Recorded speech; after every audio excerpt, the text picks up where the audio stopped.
Hey everyone, I appreciate the feedback that you guys given me. I hope this volume is better balanced between my voice and the game. But anyways, on to the next character on our list for the tier list explanation.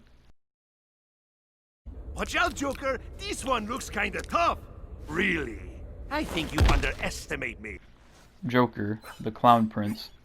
Fun fact, Joker was the first character I tried in Injustice 1 before using Bane. Unfortunately for Joker, he was low tier through the whole game's life, so I only used him at one tournament. That tournament was my first tournament outside Ohio, the major in Illinois that was known as UFGT9 in 2013, which we now know as Combo Breaker, who Rick the Hato runs. Both were great events and were always my favorites to go to. But anyways, on to Joker. His biggest flaws were having horrible reach, some of the worst back 3 and forward 3s, his best mid-string whiffed on some males and all female characters but Hawkgirl, a slow down 2 which really made anti-airing horrible, and really low damage off of his down 2. One of the worst dashes, especially his backdash, a bottom 2 trait, and debatably the worst trait, some useless specials, and bad wake-up attacks, which made it really hard for him to get up and just get okied really easily.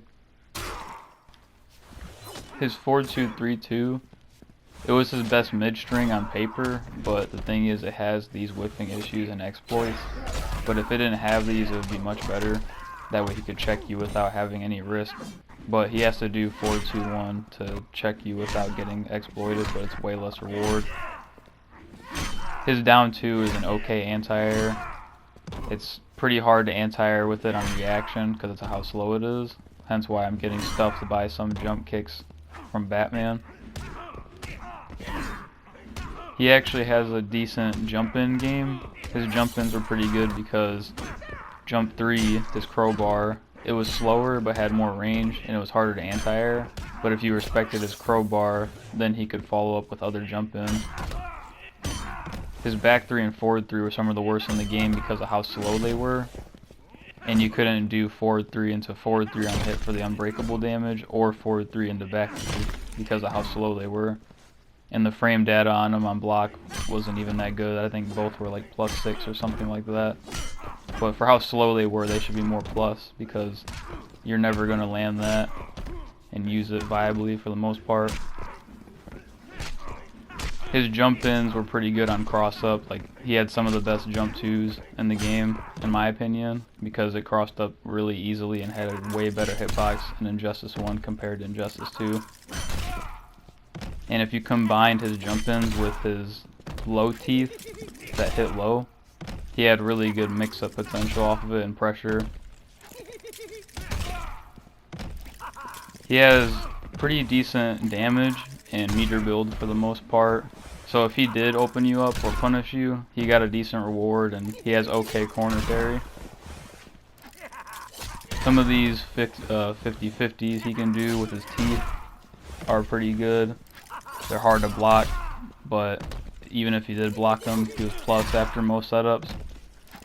And his frame data overall in his strings weren't that bad. Like, he was plus on a lot of his strings.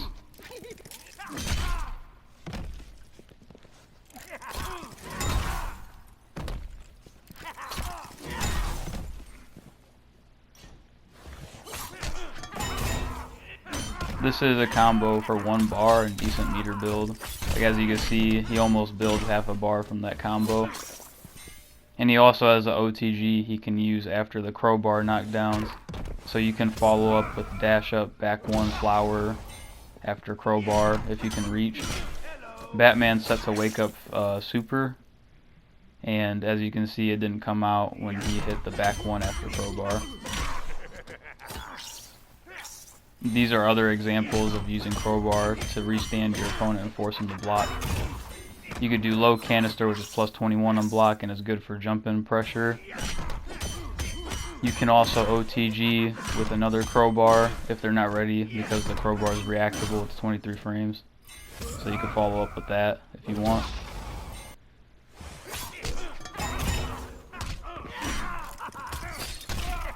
Joker pretty much just wanted to corner you the whole time because his mid-screen game was really bad. So if he got you in the corner, it was much easier for him to enforce his offense. And as you can see right here, he could do stuff with these teeth setups that can lead to restands into plus frames, or if he wanted to do a knockdown into 50-50 mix, overhead and low mix, then, you know, it was up to the Joker player. And he had some cool combos overall. He built more bar in the corner too, since he was doing more specials. His parry, which is his trait, it had really bad active frames, so it was really strict on the timing to land it. And what it did was, if you landed it, it would give him a speed boost in walk speed and jump speed. And something I actually learned about this trait earlier today when I played my brother in Injustice was you can't get the Ha bonus from the if you went around, so that's pretty crazy. But here are the walk speed changes that he gets and just what it looks like when he lands the parry. This is without any trait. This is his default movement. With level 1, it's not really too different. You can't, in my opinion, you can't visually tell the difference with level 1 trait. Level 2 is when it starts to get a little bit noticeable, but especially in his movement, like his forward walk and back walk are significantly noticeable. His level 3 is obviously the best though. It's just really hard to set up because you have to read your opponent like really heavily, and the timing has to be so perfect on it. And you have you have little reward from the parry in general. It's just 11%. It's high risk, low reward pretty much. And this trait doesn't even last forever, so you're eventually gonna lose it. It's really hard to pull off. Joker had some useless special moves like upward canister and low canister. Low canister was really only good for the OTG and combos. Pistol shot was +4 on block, but it was a high, but it was still a decent projectile. Joker's corner pressure off a flower was pretty good because it was +5 on block. So if they thought 2 flowers were coming back to back, you could sneak in a jump in since they're respecting your flower and repeat the process over and over. Some characters could jump out though, like Batman and a few others that didn't have to respect the second flower follow up, so you had to be careful doing pressure with those characters. Joker's corner game is really like where he shines, as I said.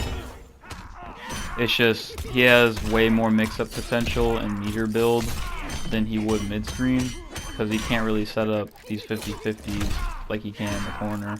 Like, this is a sequence that is, if your opponent just blocks wrong every time. And look at the bar that he builds too. The only issue is, since he struggled to build bar mid-screen, he didn't always have that amount of bar to kill your opponent with one touch like he did in the one sequence. Whenever Joker's corner game was talked about, it was always the low teeth and the back 1-3 setup, which I thought was a gimmick. This is me blocking it after years of not playing against a Joker player. The reason I thought it was a gimmick is because it only launches if the low overhead low lands in that order, and so you just know the block low overhead low to stop it from launching. Interactable bounces really help Joker because normally his fastest Punisher is 8 frames, but he could launch with a 6-frame down one off interactable bounce into mid-screen teeth setups, which he normally can't do. He was a gadget character, so he could use unblockable bombs and sometimes follow up with pistol shots. And he also got guaranteed interactable damage with some interactables off of Meter Burn Crowbar, which is really helpful. The last thing to talk about is his super, which isn't the greatest in the game, but animation-wise, it's some of my favorites in the game. There's no tournament results really for Joker, so that aspect I can't really talk about. But I really hope this video is much better than the last, and I hope you enjoyed it.